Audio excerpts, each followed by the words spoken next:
অন্যদিকে পৌলমীর বাপের বাড়ি ছিল উলুবেড়িয়ায়। ত্রিনয়নী অ্যাপার্টমেন্টে থাকতেন তারা। এখানেই পৌলমীর বাবা মাও থাকেন। 2 বছর আগে তারা ফ্ল্যাটে আসেন। পৌলমীর মৃত্যু সংবাদ পৌঁছতে আবাসনের শোকের ছায়া নেমে আসে। এখন সেখানকার ছবি আমরা আপনাদের সামনে তুলে ধরছি। এই মুহূর্তে দেখতে পাচ্ছেন এক্সক্লুসিভলি সেই ছবি।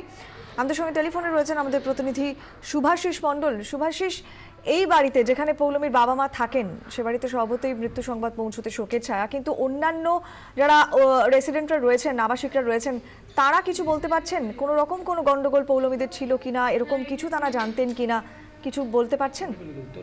দেখো কোয়েল, আমরা ঘটনাস্থলে যাই এবং যেটা গিয়ে ছবিটা প্রথমেই আমাদের ধরা পড়ে যে সেই মুহূর্তে আমরা কয়েকজনকে পাই ওই এলাকায় এবং ওই ফ্ল্যাটেই, কিন্তু তারা প্রথমত তারা কোনোভাবেই জানতে পারেনি যে ঘটনাটা ঠিক কি হয়েছে এবং কখন এই সপ্তসিন্ধু বাবু এবং ওনার মিসেস এই এলাকা থেকে অর্থাৎ পৌলমীর বাবা মা এই ফ্ল্যাট থেকে বেরিয়ে যায় সেটা কিন্তু ঘুণাক্ষরেই কেউ বুঝতে পারেনি। শুধুমাত্র বুঝতে পেরেছে টিভিতে নিউজ দেখে, তারা রাত্রি নিউজ দেখার পরই তারা বুঝতে পারেন নামটা দেখে এবং ওখানে ছবি দেখে।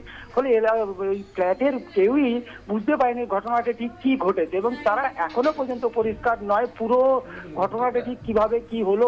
এবং এই ব্যক্তি অর্থাৎ এই পৌলমীর বাবা মার সঙ্গেও সেরকম ভাবে মেলামেশা ওই ফ্ল্যাটের কেউ করেনি এবং যতটুকু তারা জেনেছে ততটুকু যেহেতু ফ্ল্যাটে থাকে সেই সূত্র ধরে, বাকি তাদের কাছে সবই অজানা। কখন তারা কিভাবে বেরিয়ে গেল, কি অবস্থা সেটা পরিষ্কার, কিন্তু ফ্ল্যাটে কারোর সঙ্গে আলোচনা না করেই তারা বেরিয়ে গেছে এবং তার পাশেই থাকা আর একটি ফ্ল্যাটের যাদের সঙ্গে অর্থাৎ তারা একসময় কর্মসূত্রে অন্য জায়গায় থাকতেন, তারা একই সঙ্গে ফ্ল্যাট কিনেছিলেন, তারাও বুঝতে পারেননি তারা কিভাবে কখন বেরিয়ে গেল। কেউই কিছু জানতেন না।